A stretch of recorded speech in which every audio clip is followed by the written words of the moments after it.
सबसे पहले तो आप सभी का बहुत बहुत स्वागत, अभिनंदन। आज की इस बजट की कॉन्फ्रेंस में मेरे साथ कैबिनेट में मेरी साथी उप मुख्यमंत्री और वित्त मंत्री जिन्होंने आज बजट पेश किया है, ऐसी श्रीमती दिया कुमारी जी। कैबिनेट में मेरे दूसरे साथी और उप मुख्यमंत्री प्रेमचंद बैरवा जी, फाइनेंस सेक्रेटरी वैभव गैलरिया जी, मेरे मुख्यमंत्री कार्यालय में ECS अखिल अरोड़ा जी, सभी मेरे पत्रकार भाई और बहनों, आज हमने 2025-26 का बजट विधानसभा में रखा है। हमने ये बजट हमारे द्वारा तैयार किए गए विकसित राजस्थान 2047 विजन दस्तावेज को धरातल पर उतारने के लिए एक एक्शन प्लान के रूप में तैयार किया है। हमारी सरकार ने हाल ही में पेश किए गए केंद्रीय बजट में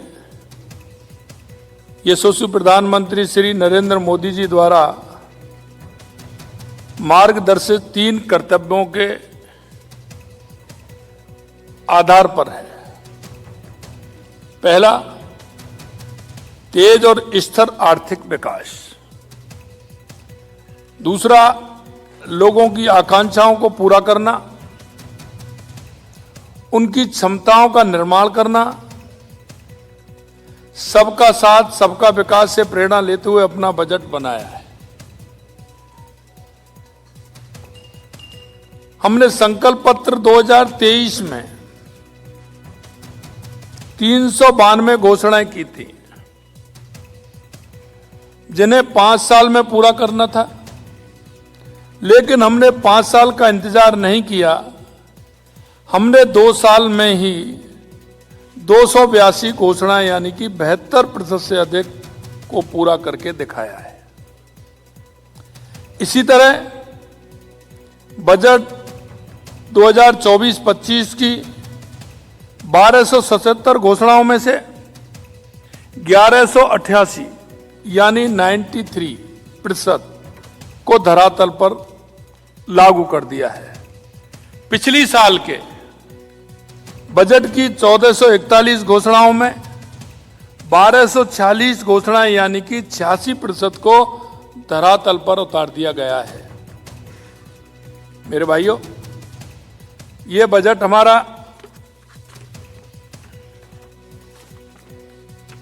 हमारे 10 संकल्पों के साथ है।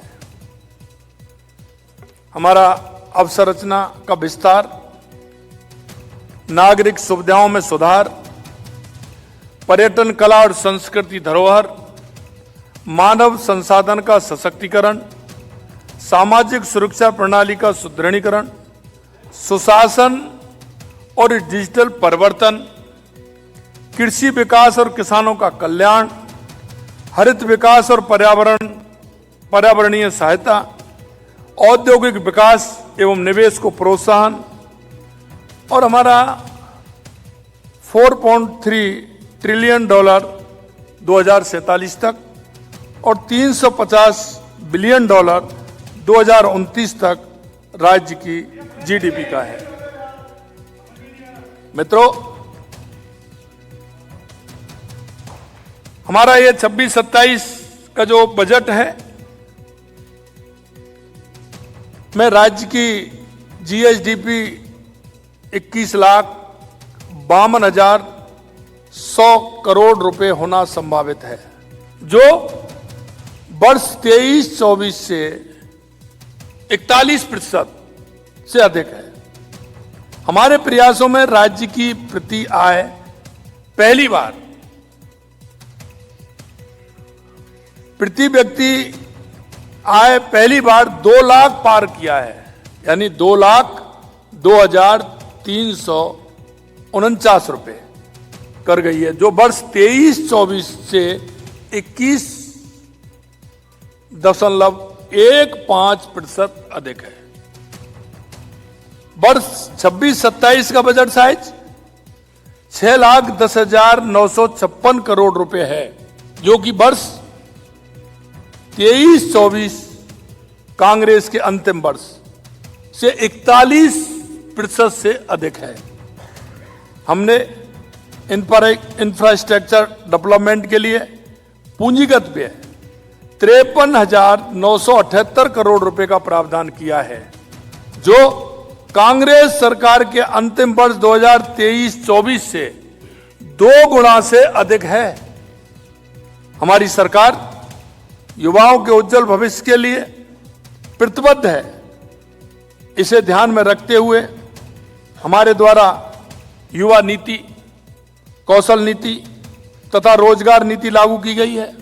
हमने 4 लाख भर्तियों के संकल्प को पूरा करने की दिशा में जहां सरकारी क्षेत्रों में 1 लाख से अधिक नियुक्तियां दी हैं, वहीं निजी क्षेत्र में 2 लाख से अधिक रोजगार के अवसर सृजित किए गए हैं। वर्तमान में 1,43,000 पदों पर भर्तियां प्रक्रियाधीन हैं। 1 लाख पदों पर भर्ती किए जाने की परीक्षा कैलेंडर जारी कर दिया गया है। प्रतियोगी परीक्षाओं के बेहतर आयोजन के लिए RSTA Rajasthan state testing agency की स्थापना की जाएगी। ऑनलाइन टेस्टिंग सुविधा टेस्ट सेंटर का निर्माण किया जाएगा, इसके लिए जिससे कि हमारी परीक्षाएं पारदर्शी हों, जिनमें किसी भी तरह से कोई गड़बड़ी नहीं हो। ये आगामी ध्यान रखते हुए हमारा इंफ्रास्ट्रक्चर ऐसा होगा जो युवाओं को किसी भी प्रकार से कोई परेशानी नहीं होगी। इसी तरह हमारी सरकार किसानों की आय बढ़ाने हेतु संकल्पबद्ध है। हमारे कार्यकाल में किसान सम्मान निधि के अंतर्गत 76 लाख से अधिक किसानों के खाते में डीबीटी के माध्यम से 10,900 करोड़ रुपए से अधिक की राशि हस्तांतरित की गई है।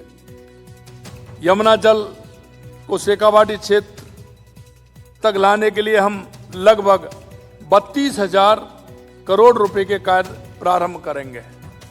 और यही नहीं, लगातार आप पानी के क्षेत्र में देख रहे हैं कि हमारी ERCP, जिसके हमने 26,000 करोड़ रुपए के कार्यादेश दे दिए। इसी तरह से आपने देखा इंदिरा गांधी गंगा नहर के लिए 4,900 करोड़ रुपए हमने उसके लिए दे दिए। इसी तरह से देवास स्कीम के लिए 1,000 करोड़ रुपए हमने दिए हैं। और हमारा जो पानी राणा प्रताप सागर ब्राह्मणी नदी से जो आना है, उसके लिए भी हमने DPR बनाते हुए उसके लिए भी काम किया है। इसी तरह ERCP में हमारा बंद बाराठा से लेकर के ये काम हमारा चल रहा है। मैं आपको कहना चाहता हूं कि पानी के क्षेत्र में लगातार हमारी सरकार काम कर रही है। ग्रामीण क्षेत्र में BBG रामजी योजना के अंतर्गत राज्य सरकार द्वारा 4,000 करोड़ रुपए का व्यय किया जाएगा।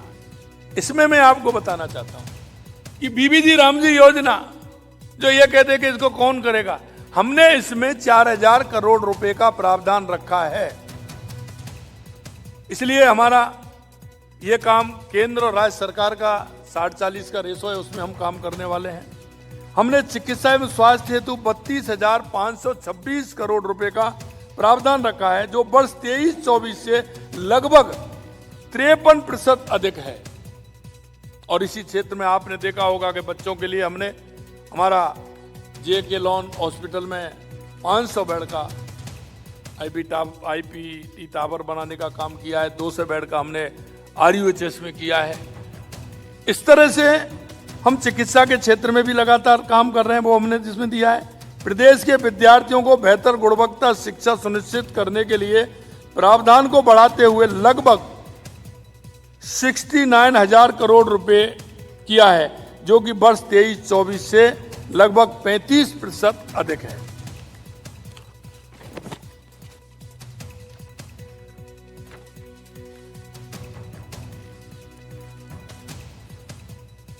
हमारे विद्यार्थियों के बेहतर लर्निंग लेवल के लिए हम 400 स्कूल्स को सीएम राजस्थान इनोवेशन स्कूल और ऑफ एक्सीलेंस के रूप में क्रमोन्नत करेंगे, जिसके लिए हमने 100 करोड़ रुपए के प्रावधान किया है। गत वर्ष प्रदेश का प्रथम ग्रीन बजट प्रस्तुत किया था। इस वर्ष 33,476 करोड़ रुपए का प्रावधान किया है, जो पिछले वर्ष से 20.81% अधिक है। इस वर्ष सभी जिला मुख्यालयों पर नमो नर्सरी, पंचायत समिति मुख्यालयों पर नमो पार्क स्थापित किए जाएंगे। साथ ही 16 जिलों में ऑक्सीजोन भी स्थापित किए जाएंगे। जिला स्तर पर रूरल वुमेन बीपीओ की स्थापना की जाएगी। मुख्यमंत्री नारी शक्ति उद्यम प्रोत्साहन योजना के अंतर्गत महिला एसएचजी को दिए जाने वाले ऋण की सीमा 50 लाख रुपए से 1 करोड़ रुपए की है। और इसी तरह हमने जो हमारी राजीव काकी बहनें हैं जिनको 1 लाख रुपए मिलता था, उनका भी बढ़ा करके हमने 1 लाख से 1.5 लाख रुपए किया है। ये बीबीजी रामजी के अंतर्गत 100 दिवस के स्थान पर 125 दिन रोजगार देने का प्रावधान किया है। इस हेतु राज्य सरकार द्वारा हमने 4,000 करोड़ रुपए बढ़ाने का काम किया है। मित्रों, मैं आपसे कहना चाहता हूं कि लगातार हमारी सरकार, आपने देखा है कि हम काम कर रहे हैं और हमारा जो बजट का प्रावधान है वो आम जन को देखते हुए, जो हमारे युवा, महिला, किसान, गरीब, उसे लेकर के है। और लगातार आपने देखा है कि राजस्थान के अंदर 35,000 करोड़ रुपए के एमओयू हुए थे, 8 लाख करोड़ रुपए के जमीन पर उतरे। इसे देखते हुए हमने युवाओं को प्रोत्साहन देने के लिए कि वो नौकरी लेने वाले नहीं, नौकरी देने वाले भी बने, इसके लिए हमने 10 लाख रुपए का प्रावधान हमने युवाओं को रखा है कि 10 लाख रुपए तक का वो लोन ले सकते हैं और उसकी गारंटी भी सरकार दे रही है। उसमें भी हमने ब्याज की छूट उनको दी है। हम चाहते हैं कि हमारे राजस्थान का युवा आगे आकर के, क्योंकि राजस्थान बहुत पोटेंशियल है, इसलिए वो आगे आए। आपने देखा है कि हमने नए प्रावधानों में, चाहे हमारा पर्यटन का क्षेत्र हो, शेखावाटी का क्षेत्र हो, हमारा जैसलमेर जो हमारा खुड़ी का इलाका है, जैसलमेर बाड़मेर रेगिस्तान का जो हम देखते हैं डेजर्ट, वहाँ के लिए हमने किया है। हमने उदयपुर से लेकर के बांसवाड़ा तक, क्योंकि वहाँ भी हमारा पोटेंशियल है, तो उसके लिए हम लगातार कर रहे हैं, ये भी हमने किया है। और आपने देखा होगा हमारे राजस्थान में मिनरल्स भी हैं, 85 प्रकार के मिनरल हैं, तो उसमें भी हमने एक्सप्लोर के लिए उसमें भी हमने प्रावधान किया है कि हमारे युवा आएंगे और उसमें भी काम करेंगे तो हमारे राजस्थान की ग्रोथ और अच्छी बढ़ेगी।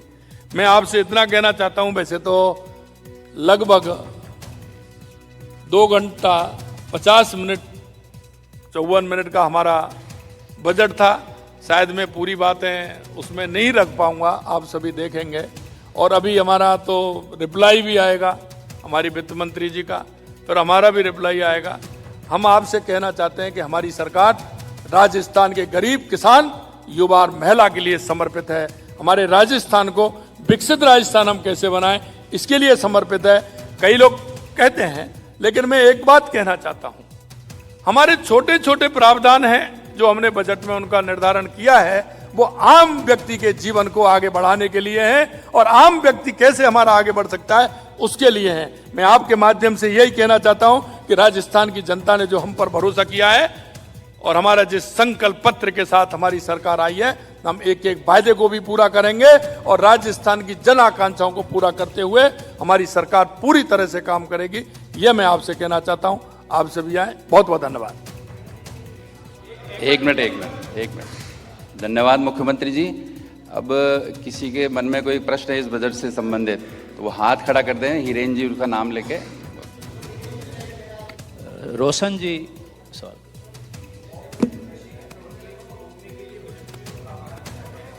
मानते हैं कितना जरूरी है ये?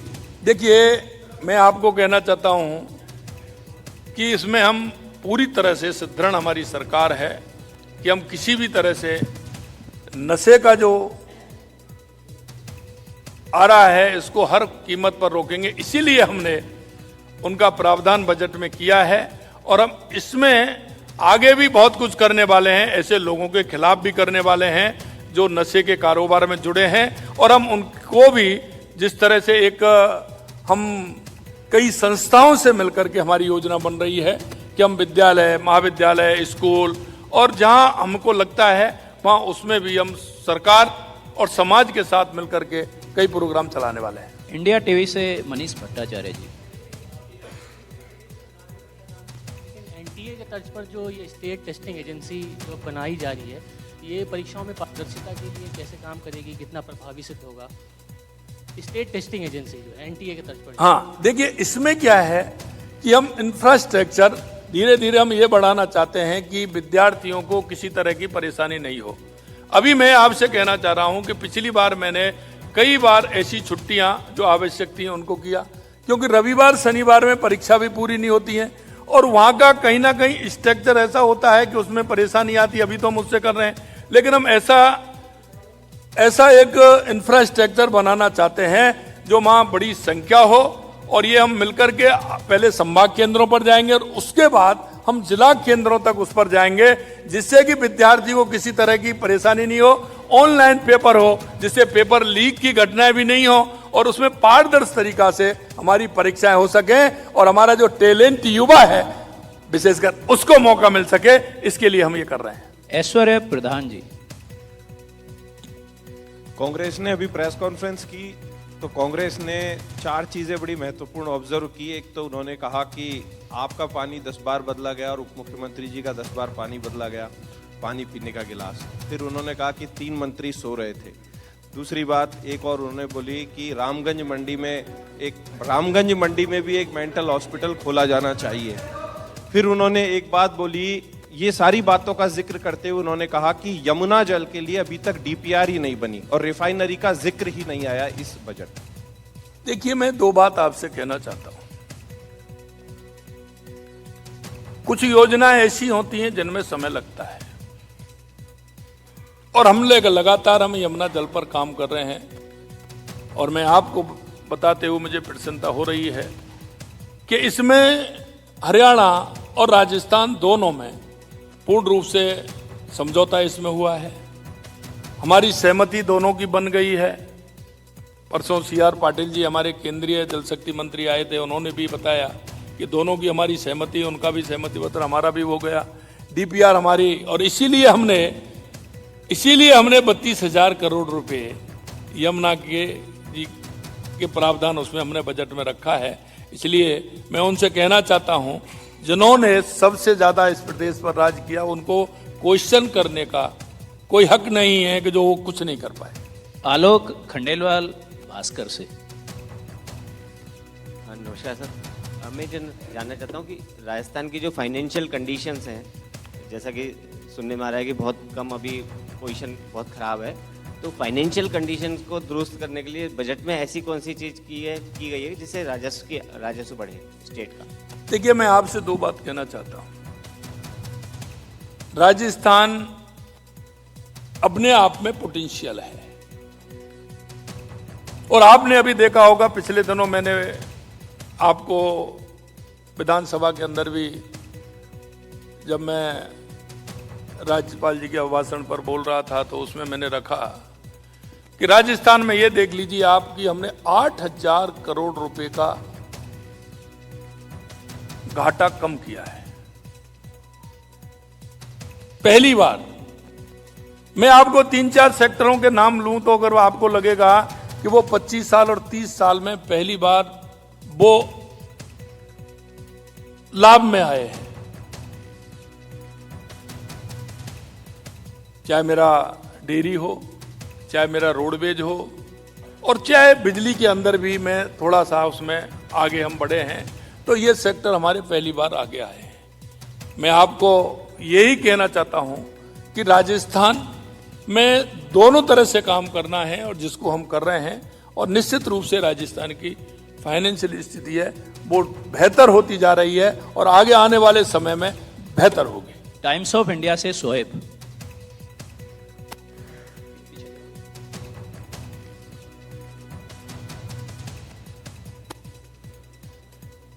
Thank you sir. जो आज बजट में स्कूल्स का जो रिपेयर के लिए जो बजट पास हुआ उसमें बताया गया है कि 2500 स्कूल्स को रिपेयर करने के लिए 550 करोड़ का बजटरी एलोकेशन किया गया। इसमें सर लेकिन इस फिगर को हम देखें और कंपेयर करें कि जो शिक्षा मंत्री मदन दिलावर जी ने कुछ दिन पहले अभी विधानसभा में एक रिप्लाई में कहा था कि 41,000 स्कूल्स जो हैं वो रिपेयर मांग रहे हैं, 3500 स्कूल्स ऐसे हैं जो कि अनसेफ हैं। तो सर ये 2500 स्कूल्स क्या आपको लगता है काफ़ी रहेंगे इतने बड़े जो स्कूल्स को, यानी कि 41,000 स्कूल्स को रिपेयर चाहिए, सर ये कहाँ तक मतलब जो है बैलेंस बना पाएगा? Thank you. देखिए उसमें आप जब बजट में देखेंगे तो आपको प्रावधान अपने आप महसूस कर लोगे। उसमें नए स्कूल बनने हैं उनके लिए हमने अलग दिया है। जो नए स्कूल की संख्या हमारी जो है उसके लिए 400 करोड़ रुपए हमने उसके लिए दिया है।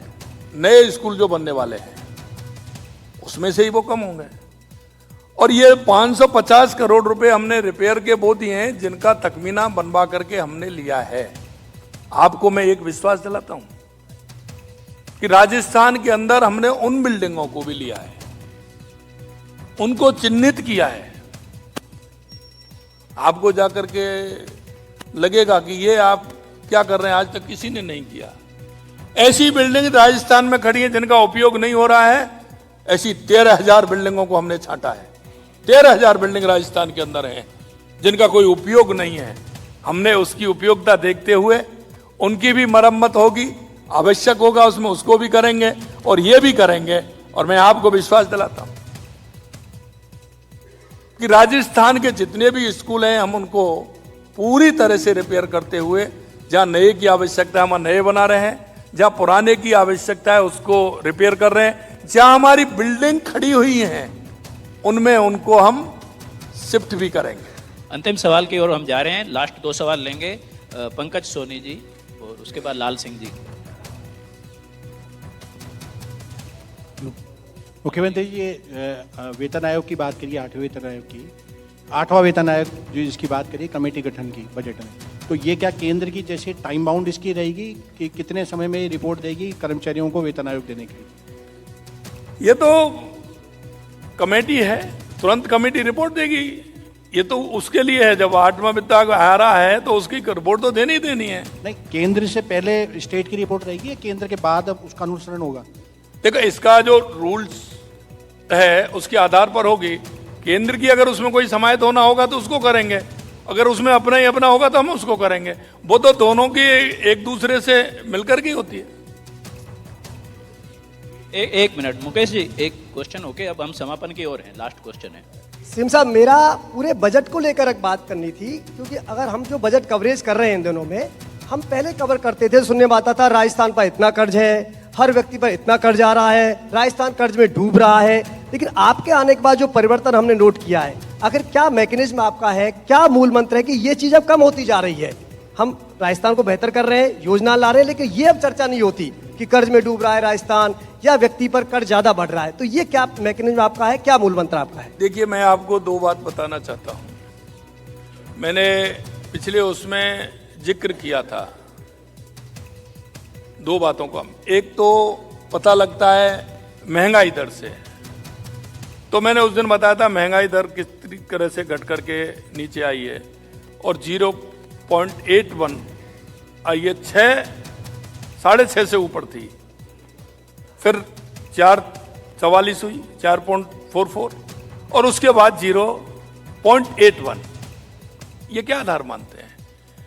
इसी तरह से 8,000 करोड़ रुपए का, जैसा मैंने बताया, कर्जा कम हुआ। इसी तरह से प्रति व्यक्ति इनकम पहली बार 2 लाख को क्रॉस की है। इससे आप अनुमान लगा सकते हैं कि राजस्थान किधर जा रहा है। और मैं आपको यह भी विश्वास दिलाना चाहता हूं कि आपने देखा होगा आज 2-3 घोषणाएं और हमने की हैं क्योंकि हम उसको रोकना चाहते हैं जो राजस्थान की गाड़ी कमाई जिसको देनी होती है उसमें नहीं पहुंचती है। हमने डीबीटी के माध्यम से किया है, आपको पता हो। हम हर चीज को डीबीटी पर ला रहे हैं जिससे कोई उसका बिचौलिया नहीं हो, जिससे कि वो जिस व्यक्ति को जिस की आवश्यकता है, जिसको सरकार दे रही है, उसको सीधे खाते में पहुंचे। अब तक क्या होता था, बजट की शायद बड़ी होगी, कुछ और होगा, लेकिन उसकी कितना उस तक पहुंचता था। हमने कहा है कि हम अंतिम पायदान पर जो व्यक्ति खड़ा है हर योजना का लाभ उस तक मिले, किसान को, युवा को, मजदूर को, जो भी आवश्यकता है हमारी उनको पूरी तरह से मिले। इसलिए हम उसकी तरफ भी बढ़ रहे हैं। आप चिंता मत करिए, राजस्थान निश्चित रूप से विकसित भारत और विकसित राजस्थान, उत्कृष्ट राजस्थान, और जो हमने कहा है वो हम करके दिखाएंगे, ये मुझे विश्वास है। बहुत बहुत धन्यवाद। आप सभी का बहुत बहुत धन्यवाद। तो आप सुन रहे थे मुख्यमंत्री भजनलाल शर्मा को। बजट के बाद मुख्यमंत्री भजनलाल शर्मा मीडिया के सवालों के जवाब देते हुए नजर आए। मुख्यमंत्री ने इस बजट में तमाम महत्वपूर्ण बिंदुओं पर चर्चा की है और इस बजट के बारे में विस्तार से उन्होंने ये जानकारी साझा की है कि हर सेक्टर में, हर क्षेत्र को साधने की कोशिश की गई है। इस बजट में युवा 10 लाख तक का लोन ले सकते हैं। युवाओं के लिए मुख्यमंत्री ने कहा, नौकरी मांगने वाले नहीं, देने वाले बने। युवाओं के लिए ये संदेश उन्होंने जारी किया। मिनरल्स के क्षेत्र में भी राजस्थान का युवा काम कर रहा है। विकसित राजस्थान के लिए ये बजट समर्पित है। मुख्यमंत्री भजनलाल शर्मा ने कहा कि आम जनता के लिए इस बजट में तमाम बड़े ऐलान किए गए हैं और एक एक वादों को पूरा करेंगे, क्योंकि विपक्ष लगातार हमलावर है कि जो वादे इस बजट में किए गए हैं, क्या वो वादे धरातल पर उतरेंगे। बजट में 2047 की विजन के लिए अहम ऐलान। सीएम ने कहा, सबका साथ सबका विकास पर फोकस रहा इस बजट में और 2 साल में 282 योजनाएं जो हुई हैं, धरातल पर आई हैं, जो घोषणाएं की गई थी पिछली बजट में, उसका भी जिक्र मुख्यमंत्री ने कहा और कहते हुए कहा है कि कृषि विकास और किसानों को मजबूती देने पर जोर दिया जाएगा। छात्रों को बेहतर शिक्षा के लिए 69,000 करोड़ दिए गए हैं। 400 सीएम राइज स्कूल क्रमोन्नत होंगे। सीएम ने और बड़ी बातों में कहा कि हम लगातार जन सेवा का काम कर रहे हैं। छात्रों का भी उन्होंने कई बार जिक्र किया है और उन्होंने कहा कि स्कूली शिक्षा को लेकर भी तमाम बड़े प्रयास किए जा रहे हैं। जन सेवा का हम लगातार काम कर रहे हैं। छात्रों के बेहतर भविष्य के लिए, शिक्षा के लिए तमाम बड़ी बातें कही गई हैं इस बजट में। मुख्यमंत्री भजनलाल शर्मा ने सभी सवालों के जवाब दिए हैं और इस बजट को उन्होंने बताया है कि सबका साथ और सबका विकास, इसे ध्यान में रखते हुए बनाया गया है। इस बजट को तैयार किया गया है। राजस्थान की जनता को इस बजट से तमाम फायदे होंगे और सभी योजनाओं को धरातल पर उतारने की पूरी कोशिश होगी। उन्होंने ये आश्वासन दिया है कि एक एक वादों को हम जरूर पूरा करेंगे। यहां रुकेंगे एक बहुत छोटे से ब्रेक के लिए और बजट पर हमारी ये महा कवरेज लगातार जारी है। आप कहीं मत जाइए, देखते रहिए एनडीटीवी राजस्थान।